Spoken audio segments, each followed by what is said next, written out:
Welcome to Home's Room. Just like Homeroom, we start off our day getting together with our homies, swapping stories, even a little kiss and tell action. This podcast contains language not suitable for younger listeners, topics about sex and mental health. Discretion is advised. Our views are our own. Let class begin. Hello. So, in certain circles in showbiz, they talk about wrapping a season up or a mid-season. So, like, there's A and a B season, and we are tonight for us, but whenever you listen to it for you, wrapping up season 2A. So the A part of our season 2 before we flow into the second part, which for you will be pretty seamless. For us, we will take a break and hopefully come back and be recharged and ready to go. Happy for a fun, new Boss Babes, I guess chapter. I don't know what we would call it, segment, or not segment. No, series. There we go. Mm-hmm. So we're excited for that, but I wanted to have a little bit of fun because I feel like we've been doing some, not heavier, but like more mindful topics recently. So I wanted to do something fun, and I looked up some lists for some questions that are just like icebreakery kind of questions, and I am excited to have these questions answered just simply because it's always fun because you never know what the other person's going to say. Hello, Caitlin. How are you? You come at me with some wind up, change up kind of pitches, random off the wall answers. I feel like sometimes I have you figured out, and then you're like, well, actually, I'm like, whoa, well, okay. So I always love doing these types of questions with you, Matt. But yeah, I'm doing well. As we are recording this, it was Mother's Day yesterday, and I got a fat nap and finished the day with a T-bone steak that was the same size as my dinner plate. That was grilled perfectly. So very happy. Yeah, well, that's awesome. I'm glad that you got to enjoy that. And I feel like there was a time where you said your husband grills steaks to where there's no point in going anywhere else. So that must have been good. Yes, it is literally a waste of our money to go out to eat anywhere. And I have 2 younger female interns at work right now, and I've told them my biggest piece of marriage advice: marry somebody that can grill a mean steak, and is also like a great partner and teammate for you, but also great steaks. So that being said, very late, but still appropriate. Happy Mother's Day to all of our Home's Room mamas, your mama, Court, and all of our friends and family. And we are very, very thankful for all that you do for us every day. Yeah, happy Mother's Day in July. Yeah, absolutely. Just saying. Dads, fuck you. We don't care. We're not gonna wish you. We're not gonna have an episode that's gonna say that for you. But it's good. So with this list, I asked for you to pick out some specific ones because I wanted to make sure to hit the topics that like you for sure wanted to like share your answer about. So without any further ado, what are things that irritate you about the same and opposite sex? Opposite sex, what irritates me is the like general toxic masculinity mindset that goes behind like self-care, skincare, manicures, pedicures. And I'm obviously speaking to more of the Midwestern, stronger alpha male guys that I am exposed to more chronically. Because I have met many wonderful men in my life that do not necessarily abide by the stereotype. But just with college and in adulthood and the type of field that I chose to go and work into, there's like this level of like, it's weak if you put on moisturizer, or people are questioning your masculinity or your sexuality if you just put on a little SPF or like do a little tweezing on the eyebrows. So that's one thing that I'm also just like generally confused about as well. But I think when you grow up with society and societal pressures kind of backing up different standards of beauty based on gender. Maybe that's something that men look at women about, and they're like confused about like, why are you going to bed with like dry, like your hair and like the curlers with the, the curling rod, the heatless curls that are all the craze now. So that's just one thing that I find frustrated with. I think everybody deserves to love on themselves and take care of themselves, and put on a little moisturizer if you want to. So that's mine. All right, for men. So that was opposite, and I'm gonna hit you with mine because it is hilariously. And we don't see each other's lists when we do this, so we legitimately don't see anything about it. And mine for the opposite sex is not seeing how beautiful they are, even with receipts. So the flip side of that coin is when guys are like, "Hey, you look beautiful. Your hair looks like you did some like magic with it today, and it was probably them heatless curls or them heatless curlers." But also when other people, children, girlfriends, like just things in general are like easy to point out and say, look, you look good today because everybody said it, not just one person, everybody or whatever. And it's like, man, you stop. Like, so I think it's funny that was yours and that is mine. So what about the same sex? What's irritating about the same sex there for you? The type of women who are just immediately insecure around other women. These are the same type of women that do not believe in community over competition. They go out of their way to talk shit about other women when they're not around. Just like petty, I guess the equivalent on the like male side of the spectrum of masculinity, while we're still maybe talking about it, is just like the beta male that's just like very like tries really hard, yaps a lot like a chihuahua, but when it's time to put up or shut up, he's really got nothing much to like put out there substance wise. It's the like inverse but parallel of that concept with women, where I am very excited that as soon as I'm sitting here thinking of this stereotype and this character that I'm trying to explain, I really only have one person that I know in my life that kind of fits this, but I've seen it everywhere. Specifically in college when other women are just trying to figure out who they are. I feel like it's maybe a little bit of a phase that we all kind of go through and grow through and like set personal convictions about the type of person that we want to be. Hopefully. And, it's just trying to get a vibe for the type of people that you want to spend your life with and spend time around. And, it's the type of personality where like after you're done hanging out with them, you feel emotionally, socially drained and exhausted.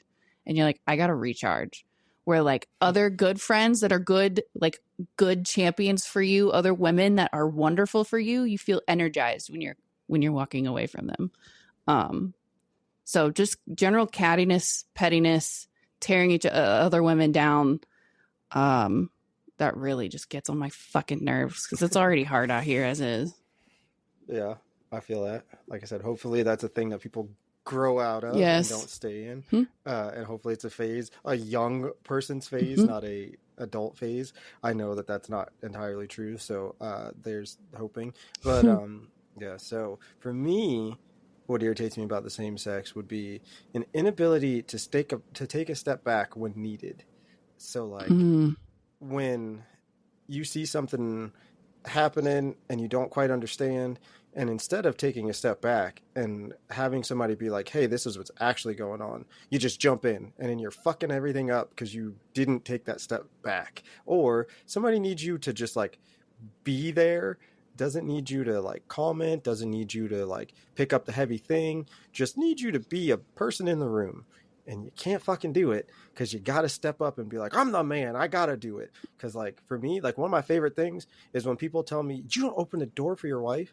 It's like, I would get stabbed if I constantly open the door for my wife because she can open a door on her own. And I'm pretty sure she could probably like throw you over her head if she had to. So like, I know who she is, and like when I open the door for her as a like random token of like love, then it's like more appreciated because I don't do it all the time because she's fully capable of it.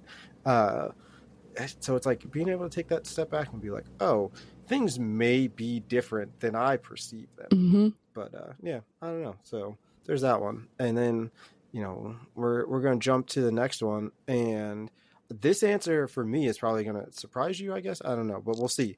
Again, we don't share lists, so Mm-hmm. I have no idea. So the next one you wanted off this list is how old were you when you got your first kiss?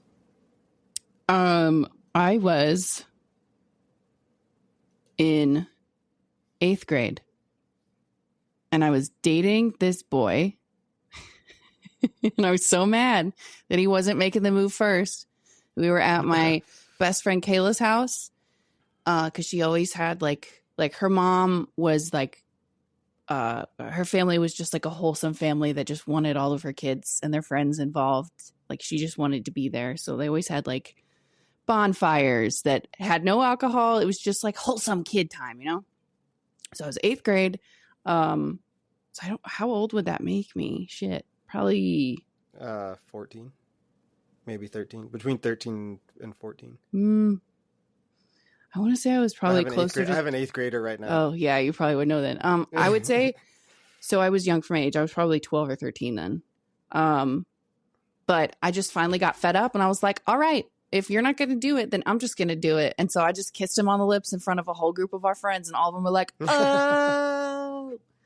And then we didn't kiss like again for probably another 2-3 months after that. Like I just was like, I just am tired of this being a thing hanging over my head. And I've also been like, I've been really dating this boy as a 12 or 13-year-old for like a long time now. Babe, it was probably like 6 months. Caitlin, younger version of Caitlin, calm down. But yeah, that was my first kiss. Yeah. So said like 12, 13. Yes. Right? That's what you said. Yep. That's what we narrowed it down to. Yep. So that is how old you were when you had your first kiss. Mm-hmm. Take a guess. I just want to see where your guess is for my age. I'm gonna guess maybe like 15. Take 10 years off of that. You were 5 years old when you had your first kiss, and you remember being 5 years old? Yeah. That is, I mean, obviously that's a big memory to not remember, but yeah, I remember being 5 years old. Girl named Bridget, rode the bus together, had a huge crush on her, and we were maybe like 2 or 3 stops away from her bus stop because she got off the bus before me, and I was like, now or never, buddy. You just gotta go in for it, and yeah, and then for like the next week, everybody was like, hey, it's that kid. So yeah, I remember it vividly because it was a big deal because we were 5 years old. Homie, I knew you were cool as shit. I didn't realize you had street cred at fucking 5. I was the first kindergartner in our school to get suspended for fighting, for like knocking a kid's tooth out. And the nurse looked at my hand because it was covered in blood, and then she cleaned it off, expecting to be for it to be like partially my blood. And she was like, you don't have any cuts on your hand. Usually when you punch somebody in the mouth, like, you're going to cut your hand. And my response was, not if you know how to punch. So I was always that kid. Matt was just hard as shit, even on the kindergarten streets. Good Lord. Yeah, I love it. So we're going to jump from like the touchy feels to the like opposite touchy feels, not happy touchy feels. You wanted to answer the question of what song would play at your funeral. So Caitlin, what song would play at your funeral? The song I went to play at my funeral is Rich Tivities by Saweetie. I don't know that song, so you'll have to explain it. It's and it kind of ties in a little bit to question 21, but I just I have a different appreciation for funerals and just the breaking out of like definitions of normal with what the experience is supposed to be. I don't want it to be sad. We played Life Won't Wait by Ozzy Osbourne at my dad's funeral and started off with a sick fucking electric guitar solo, which my super Southern Baptist grandparents really loved, by the way. They did not. But like, you know, Ozzy Osbourne was so like to him, like that was very much him.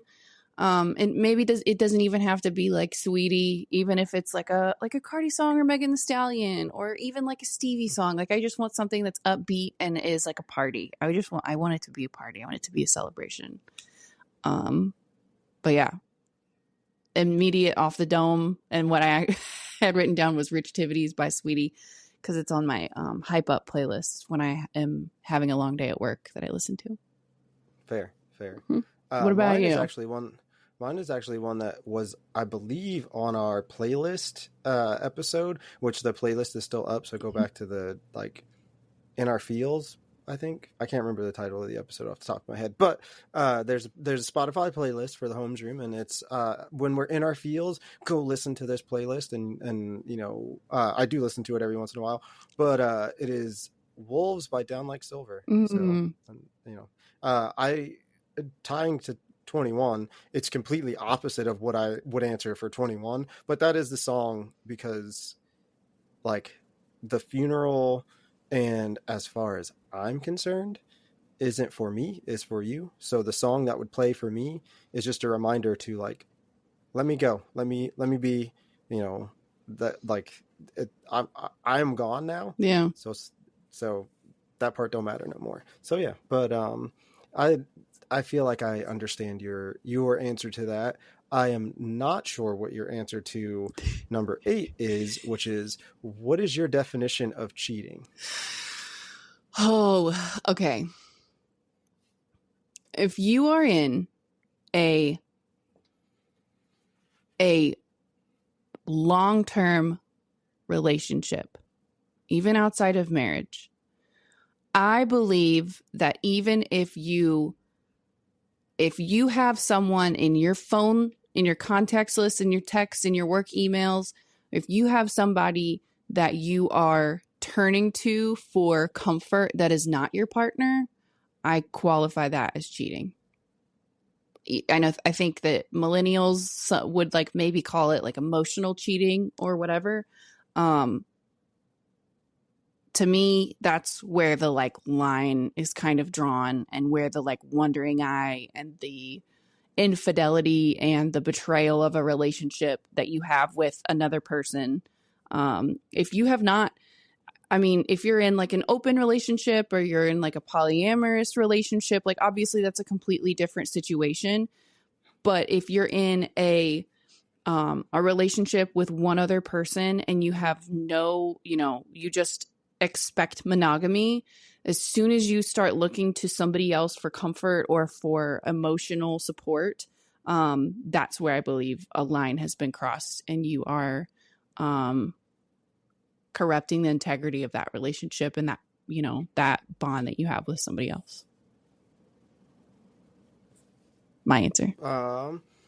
So I wrote, this is tricky, to make sure I made the note that this is tricky because I think that most of the time cheating takes two people for any given reason. There are caveats that where people are just going to do what they're going to do. But for me, I had to think about this one for a really long time to figure out how I would describe it, what I would say or how I would say it. And what I came down to was acting with the intent to deceive. It doesn't matter what the context is, because it takes more to a relationship for somebody to, like your description of it. Yeah. So when there's an intent to deceive as opposed to human nature, there's a difference there to me. So I would say when there's an intent to deceive, when you know that you are doing or acting and you are trying to deceive the other person, not just human nature feelings, because you can't turn those off. But no. So like I said, that was a good answer, Matt. That was really good. Tricky. I told you I thought about it for a really long time. That's a good answer. So the next one is when was the last time you felt loved? It feels like it's cheating, but it is yesterday during Mother's Day. But I wanted to specifically highlight, yes, I had a bomb T-bone. But one thing that my husband and I have been working on and not seeing eye to eye on in our marriage lately is how we show up and we are teammates for each other. When my dad passed away, we kind of developed this survival mode where he is the household manager. He like does the grocery shopping. Granted, it gets delivered to our front porch, so it's not like he's packing the kids up and going grocery shopping. But like the manager of the house, making sure that the processes improve and that we're kept functioning. That is a pattern that is no longer serving us. That's a definition of normal that's no longer serving us. So part of it is me showing up on the weekends to be an equal partner and an equal teammate with the housework, with the grocery shopping, with all the ways that he needs to be supported with, while also him letting go control enough to like have my definition of clean be the compromise sometimes, because I'm not like, you know, he will meticulously sweep the floor with the broom. I'll run the Dyson over it. And all I have to do is, you know, we get into a whole long tangent about ADHD and dopamine hits and rewards for tasks, but also just having limited spoon theory. We've talked about some of that before. But one way that I know he went out of his way to love on me was he let me sit in bed yesterday and he let me rot. Like he did not expect anything of me. I literally did not leave my bed in the dark, laying parallel with the floor until 1 p.m. And I haven't had the opportunity to do that.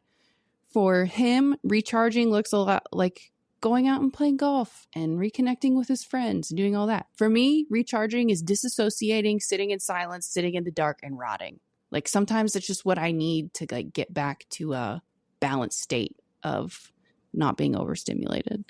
So that's just one way specifically that I felt very loved. And I'm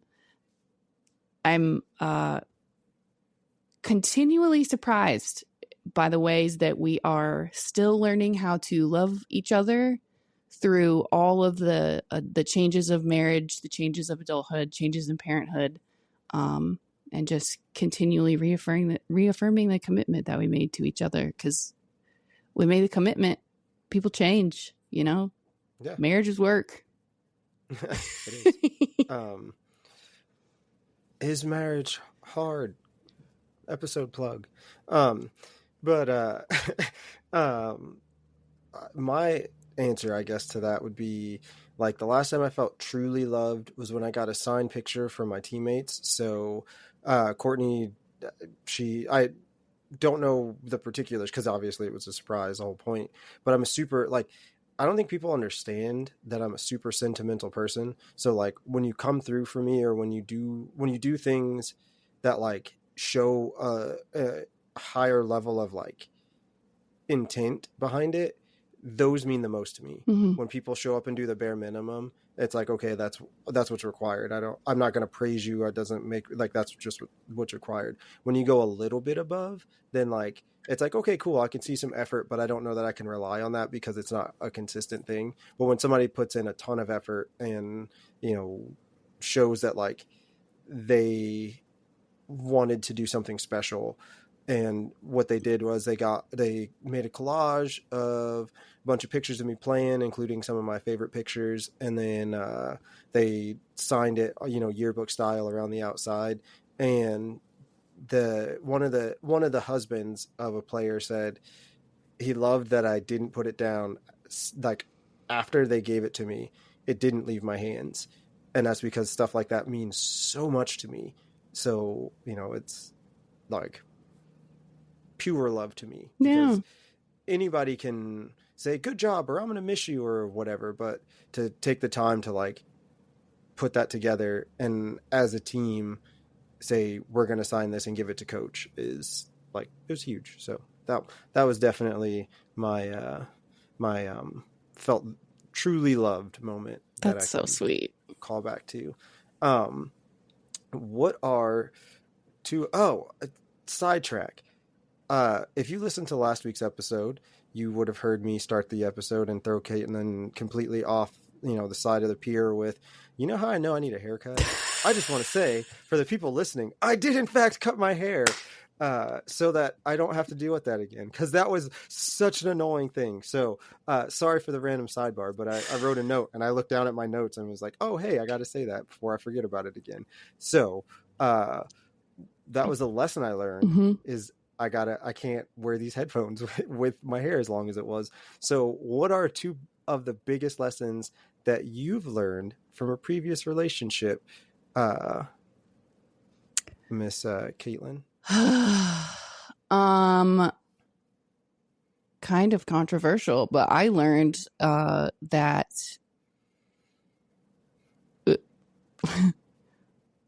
I learned not to date cops. Fair. Granted, I had maybe a bad experience with one or two, and it just was like, not my crowd. And the second one that I learned was maybe a little bit of a cop-out response, but I did say that I learned what I didn't want in a partner.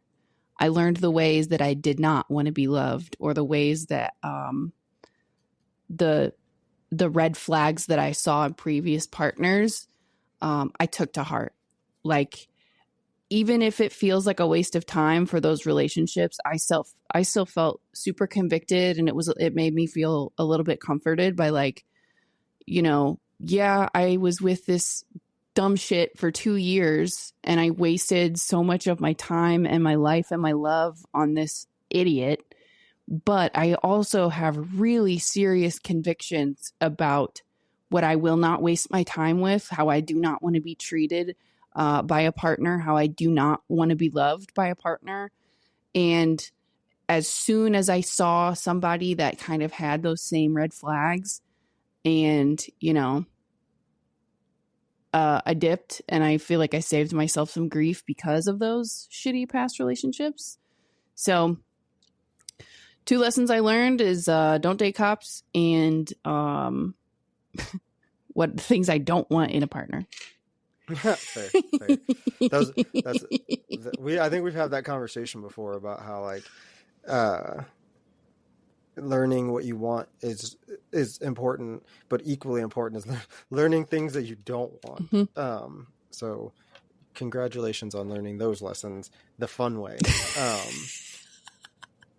For me, it's that relationships take work on both sides. I'm always reluctant to talk about it just because it's like a weird subject in our house, but I dated a girl that was an exchange student, so she was here for the school year. We didn't start like dating until like right before school got out, and then we had a chunk of the summer before she went back, and then we dated for almost a year, long distance.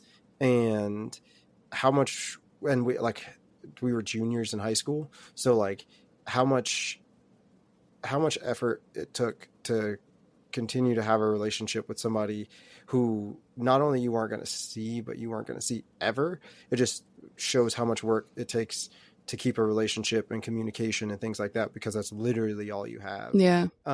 So that was a lesson that, like, I took, not just for like romantic relationships, but just relationships in general, is that you have to be clear and concise with some of your messaging. You can't rely on subtext. You can't rely on, all of the things that we now kind of take for granted, because sometimes that stuff doesn't come across, and sometimes that stuff may start a fight that you don't even realize you started a fight because that's not what you were saying. So you have to be able to, do the work on both sides and maybe look at it a little bit different. And then also enjoy the moment. Because there's a lot of times where you get wrapped up in your day-to-day shit, and it's like, damn, I realize I haven't been like here enjoying these things. I've just been there. So 100%. But yeah, so I think that one is very tricky to answer for a lot of people, I would assume, but hopefully people out there have some answers. And this one I really want to know your answer because I have an opinion about what it probably is, but I don't know. So we'll see. But the next one is, how long do you hold a grudge, or how long do you hold grudges? Dude, here's my answer. Ready? It takes a lot for me to get to the point where I even have a grudge to hold. But let me tell you, Matt Holmes, when I have a grudge, I'm dead gone, haunting your ass. I'm still holding that thing. There are a total of 4 people that I have personal grudges against. That's how hard it is. That's the type of evil human being, piece of shit you have to be for me to get to the point where I hold a grudge for you. I'm still, Kevin Durant. There's a rapper who was doing an interview and he's like, die today. So extreme to say, such an extreme thing to, and I do not think it is a useful expenditure of my energy, my concentration, ADHD spoon theory. I got limited things to do. But for these specific 4 people, anytime their names come up, I'm cursing their fucking great grandkids. I'm waiting for my turn to, shit talk them. And if I'm not going to neither confirm nor deny, but if their social security numbers end up on the dark web, I probably had nothing to do about it. It was just karma. Very, very specific criteria for what it takes for me to hold a grudge against you. Once I got a grudge, I ain't letting that shit go. What'd you think I was going to say, Matt? That's what I figured you were going to say. What? That's 100%. That's 100% what I thought you were going to say. I was like, you probably are like chill until you're not, and then once you're not, you're really fucking not. And there's a hard line to come back from. I give people the benefit of the doubt. I try really, really hard to see things, but as a general disclaimer, these 4 people have either physically injured, emotionally abused, physically abused, financially abused, just been general pieces of shit human beings. Like, it takes a lot. Okay. One guy that I will publicly say is on my fucking shit list is the guy who was a piece of shit domestic violent perpetrator to the younger sister of one of my very close friends. She was a type 1 diabetic. He beat the shit out of her. Her pod came off her arm and landed in the driveway. And she died of diabetic ketosis 2 days later because she was beaten so badly that she couldn't take care of herself and give herself her insulin. So, super dark sidetrack there, homie. But that's the type of shit it takes to get on my grudge list. That's all I'm saying. What about you, Matt? Not long. I think hate is corrosive. So okay. I don't usually. I am on record as saying quite often, if I walk past somebody I used to be cool with and it doesn't burn me up to not talk to them, then I must not have cared about them to begin with. Yeah. Or we weren't as good of friends as we thought we were. And I'm known to have like sat people down and been like, look, we need to talk this shit out because I don't want to have any like negative anything floating over me because of some stupid shit. So if it's done, it's done and we can move on. But I'm not going to just like, it's not going to be because of me that this isn't working out. So like hate is corrosive.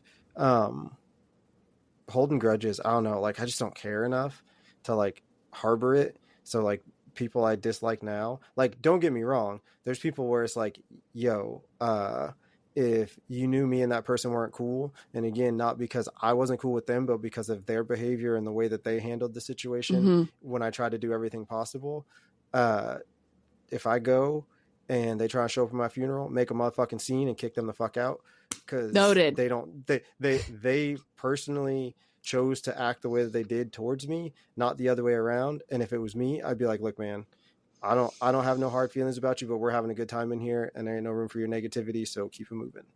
I also am just generally reminded in our differing responses to this question, our differing Enneagram types. Because that was a total type 2 answer. I had a total type 8. Injustices, incompetence, unfairness make me just rage. Okay. So, yeah. But I totally appreciate your perspective. Yeah. Well, I brought up the funeral thing, which is a perfect flow into the next question, which you wanted. And that is, what would you want your funeral to look like? I want my funeral to be a party. I want it to be a celebration. I think the people that know me well enough know that that's what I want, and that's the type of life that I have led. No matter what I do, I'm gonna go out with a bang. And I don't. I know that I want to be cremated. I do know that. I don't really care where my ashes go, but I don't want to be on display for everybody to see. And dead bodies freak me out. Flush. So.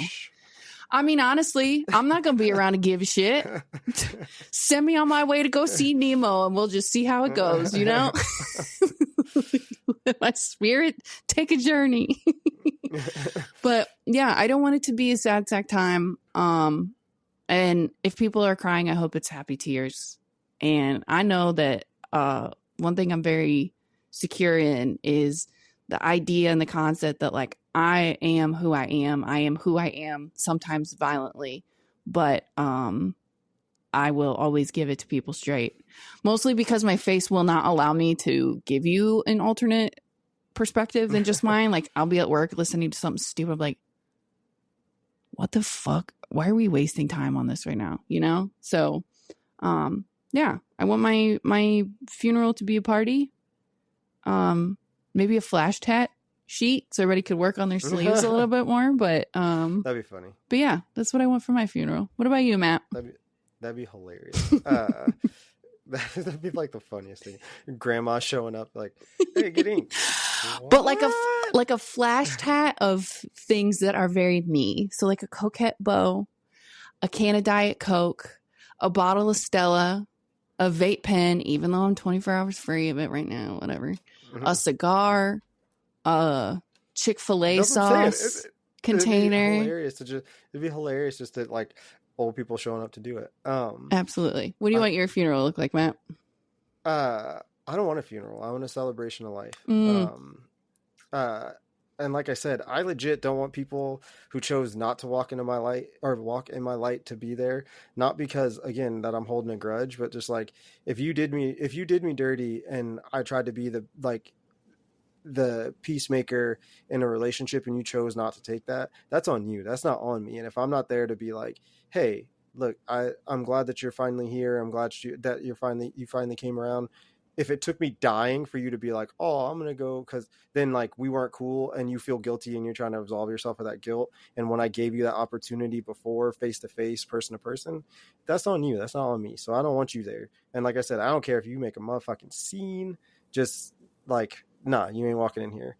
And I used to want to be cremated. Now I found out that like that might be bad for the environment. So I don't necessarily want to be cremated. And then I don't know if I kind of want to donate my body to science, but at the same time, like I don't know what, like I don't have control over that. Yeah. So it becomes like a maybe, but also if they're trying to figure out ways to do some stupid shit and I don't have a control over that, like then not. Maybe not, maybe, I don't know, maybe a mushroom suit, I don't know. But like I said, I just want it to be like, you know, you kind of said it, laughing about things I've done or said and remembering the joy and like releasing the sad. Like I don't want it to be, you know, something where it's like there's not a single person that would sit down at a funeral for me and somebody would say, you know, that was too large to handle. And somebody not giggle because they'd be like, God damn it, you would have said that's what she said so fucking hard right there. And like there's not a person in existence that wouldn't understand that moment. So like, yeah, man, if you walk up into my celebration of life and you're not laughing about something stupid that I said, something silly that I did, watching me chase kids around and, be my goofy self, then like you didn't know me or you had blinders on. Yeah, So absolutely. So I want you to answer number 14. What makes you fall in love with a person?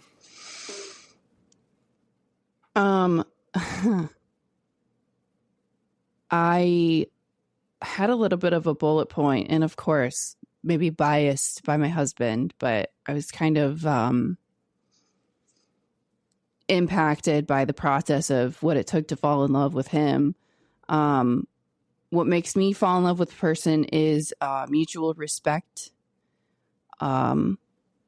Them showing on multiple occasions in different situations that they are a good person with integrity.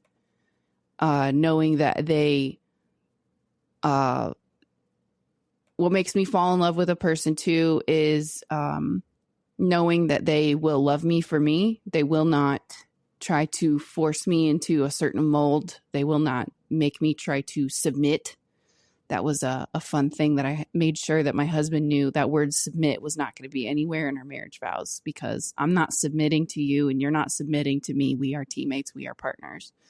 And I'd been to several very religious marriage ceremonies where that was just everywhere. And it was just the wife will submit to the husband. And I was like, not my vibe. Love that for you. Not my vibe. But just, mutual respect. I always knew that I could not see myself building a future with somebody that wasn't a good person. And at that point, I, had made certain expectations for the career field that I was going to go into, and I couldn't necessarily pursue analysis and law enforcement if I was dating a dope dealer. So that kind of set the tone for me. That's fair. What about you, Matt? Their heart and their light. So like, if you don't have a good heart, and it's hard to hide that. Like you could be as like standoffish, as bitchy as you want to be, but a good heart is going to shine through no matter what, in the ways that like somebody that is looking for that, somebody that knows what to look for in that is going to see. And like their light, you can see moments of pure joy in a person.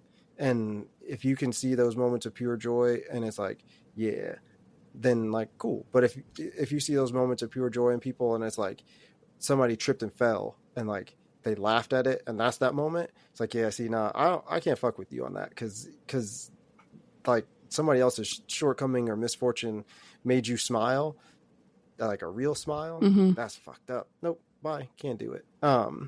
So what you could do is answer, do you like kissing or hugging more? And I think that this is an answer that might surprise you for me, but we'll see.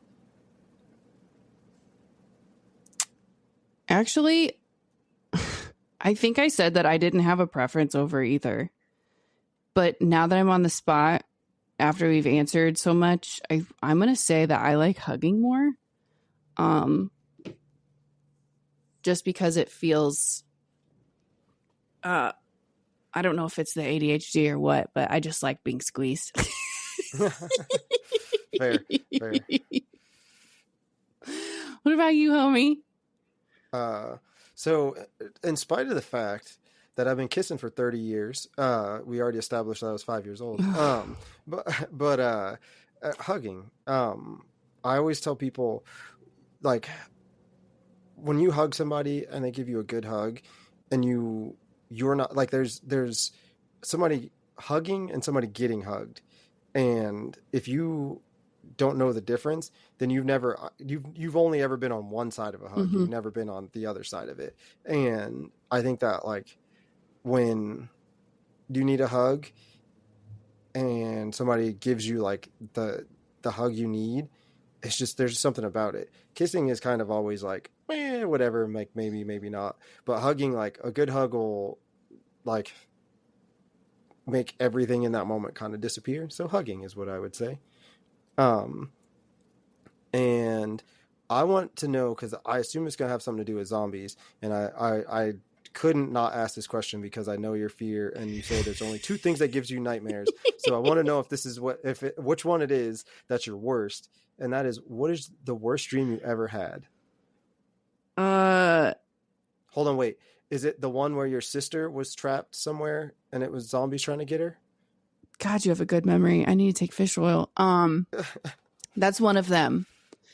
But I'm going to say that even more terrifying, we've talked about on a prior episode, I have two things that I wake up into cold sweats about. First is the zombie apocalypse. I have a very vivid dream where my dad's house is outfitted as like a survival fallout shelter, and my sister's running and trying to get to the window as a metal grate's coming down to secure all the zombies, and there's just feel the zombies chasing her, and that's something that makes me wake up in a cold sweat. But the other thing that's super scary, that's more scary than that, was something that I didn't start having nightmares about until I started watching The 100.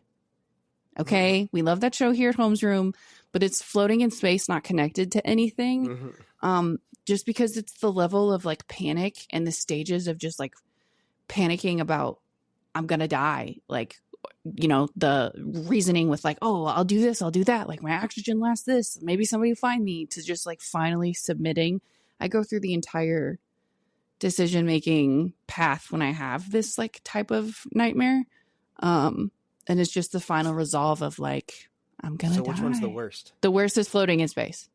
Okay, I just wanted to make sure. Yes, that is the worst. So Courtney used to work a job where she got off really late, and she worked next to like a highway on-ramp that had like, you know, the standard like walking trail kind of thing next to it, where there's like trees and it would be scenic during the day, but at night you can't tell what's in it, and you know, they're homeless people looking to do no good, and all that kind of stuff. And I constantly had a nightmare that she got attacked, and I was like a bird's eye view of her getting attacked, but then sucked right back to my body, getting the phone call that she was attacked, and like there was nothing I could have done about it. And, you know, I'm just laying at home in bed sleeping, waiting for her to come home, and it would send me into a panic, and then I couldn't sleep for, you know, the next 3 nights that she worked that shift, because I was like, nope, I gotta make sure that if my phone goes off, I hear it. Gotta make sure that, you know, she gets home, and we gotta make sure that like if something happens, I'm able to like jump in the car and go right away. So yeah, that's that one. Dreams are always fun when they wake you up and keep you up. What's also fun is what you fear about the future. So I want to ask you that one. What do you fear about the future? I got so introspective and just like doomy. Like I was just so pessimistic, and maybe it's because I've watched Fallout, but I'm fearful that the future is going to have an outcome where it makes me really sad that I had kids. Whether it's a zombie apocalypse, nuclear fallout, or just like general late stage capitalism life here in the United States, if it's ever something that, you know, I just fear that it's not going to be a good world for my kids to see someday. I don't think we'll get to that point while I'm still alive, and maybe it's not going to be my kids, or maybe it'll be my grandkids that have to deal with it. But I'm just like fearful in general that it's just gonna, you know.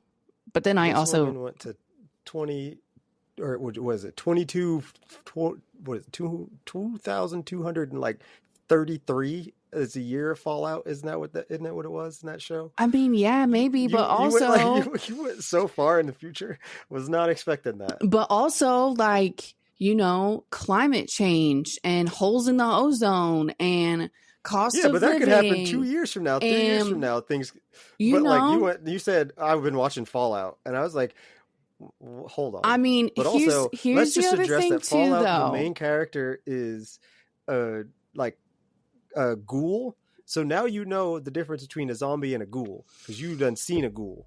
Well, there's that too, I guess, Matt.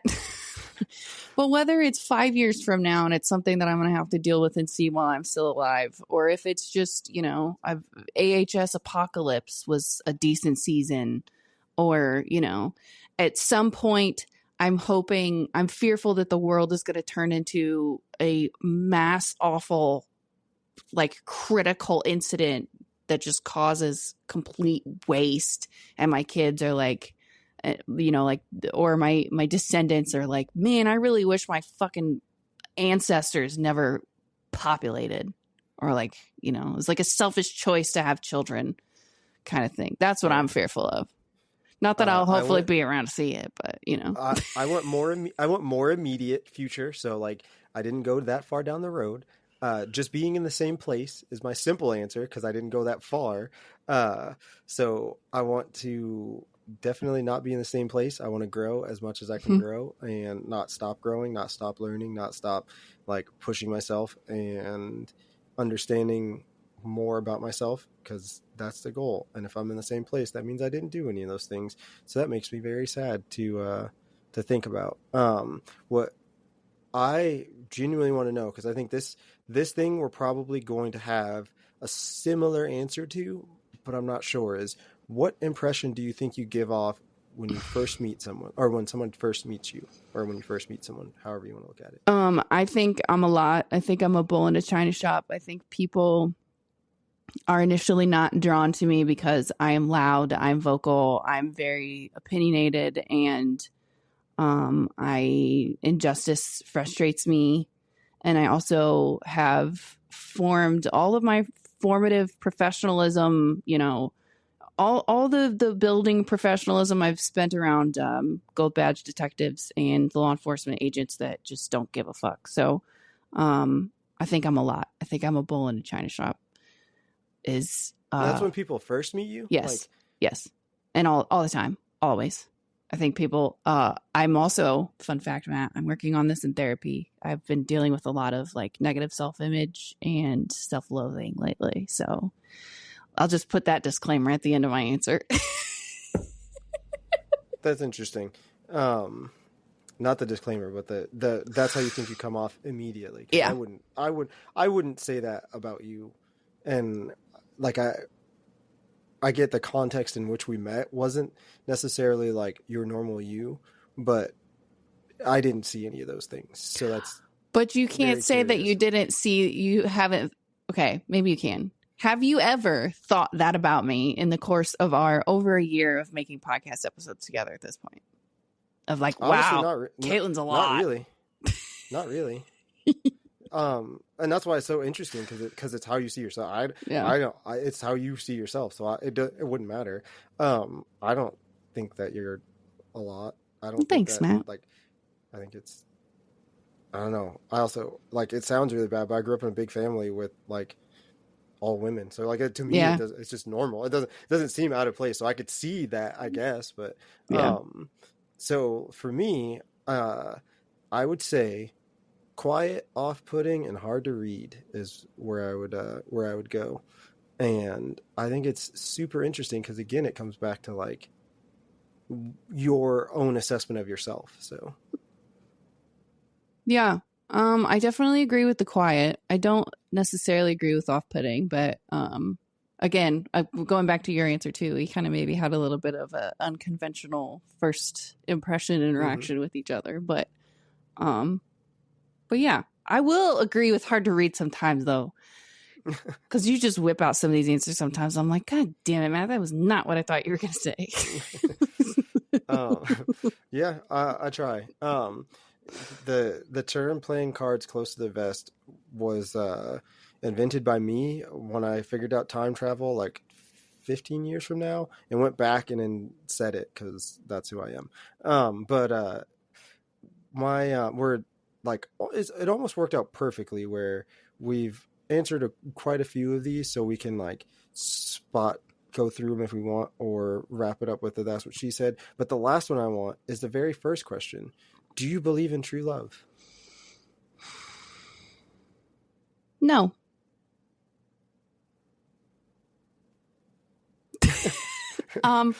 I don't believe in Disney's the lie. And I've been watching a lot of Disney too, folks. You got these damn kids and Disney Plus. I should have bought stock in fucking Disney Plus, but I don't believe in true love. I don't believe in the concept of a soulmate. I think it's a nice fairy tale, maybe, if you want to, escape into that and hope that you find a soulmate. Knowing what I know now, over 10 years into the current relationship, almost 4 years into marriage, it is a choice that you make, and it takes work daily. And it's, even if you do have a soulmate or a true love, that would still be the case too. Like, it's not like Cinderella and Prince Charming got married and lived happily ever after. No, she had to start hearing him take a dump in the bathroom, and they had to figure out how to cohabitate. Okay. So I think it's a nice fairy tale, but I don't necessarily believe in true love, just because making the continuous choice every day to show up with your partner, I think, is actually more of a sweet concept and an active choice of engagement than just the idea of true love. That's it. That's all.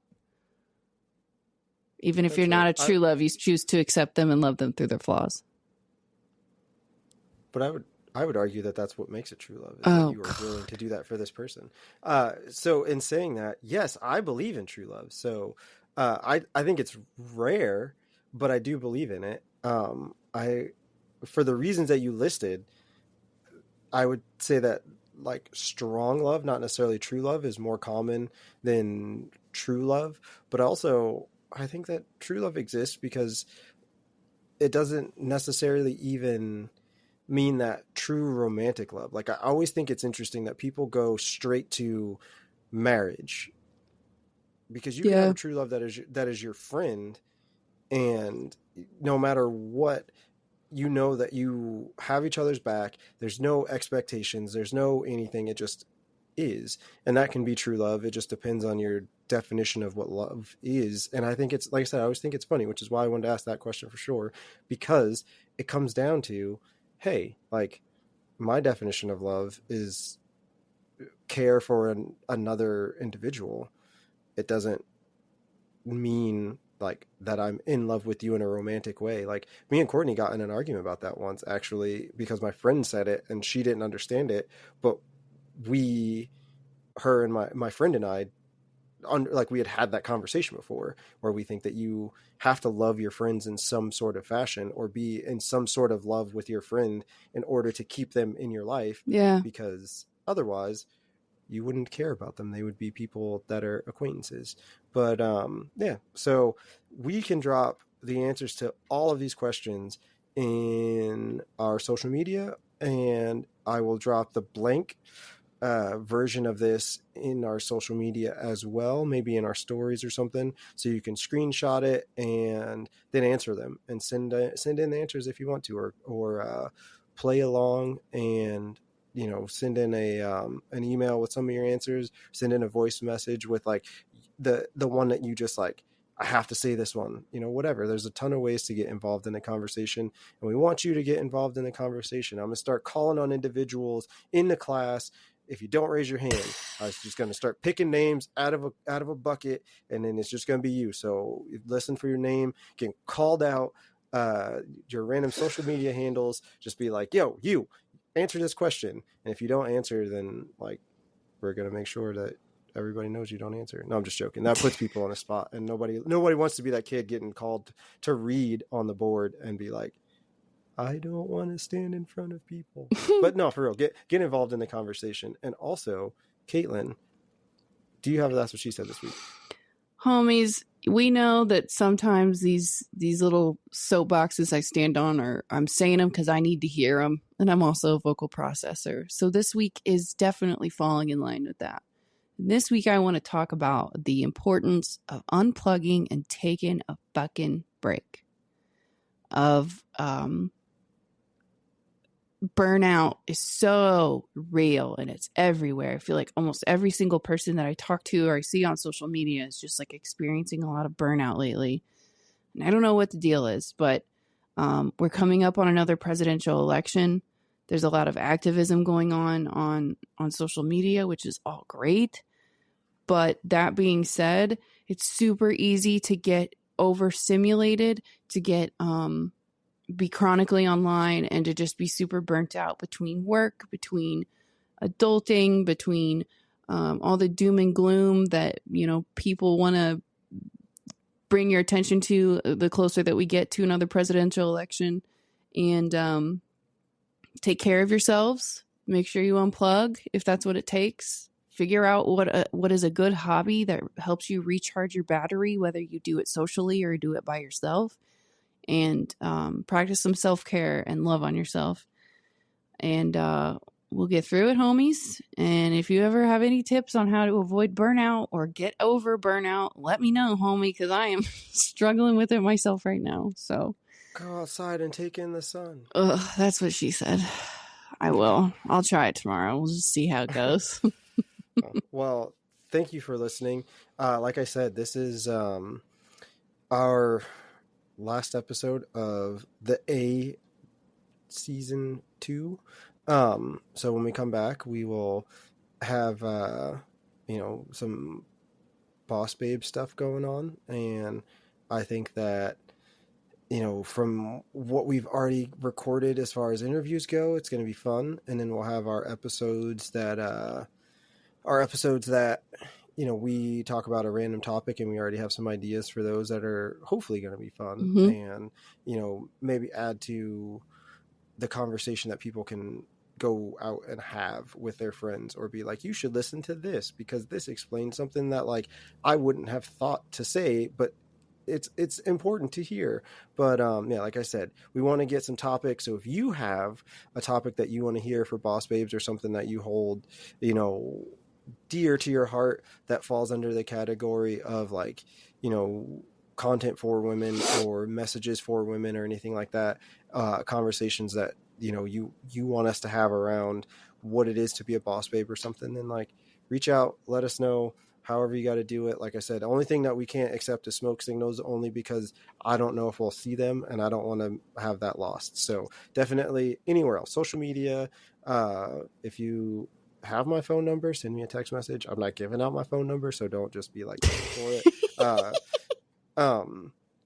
Email, all that stuff is in the show notes. If you want to do it, homesroompod@gmail.com. So just reach out, let us know what you want to hear for these Boss Babe episodes.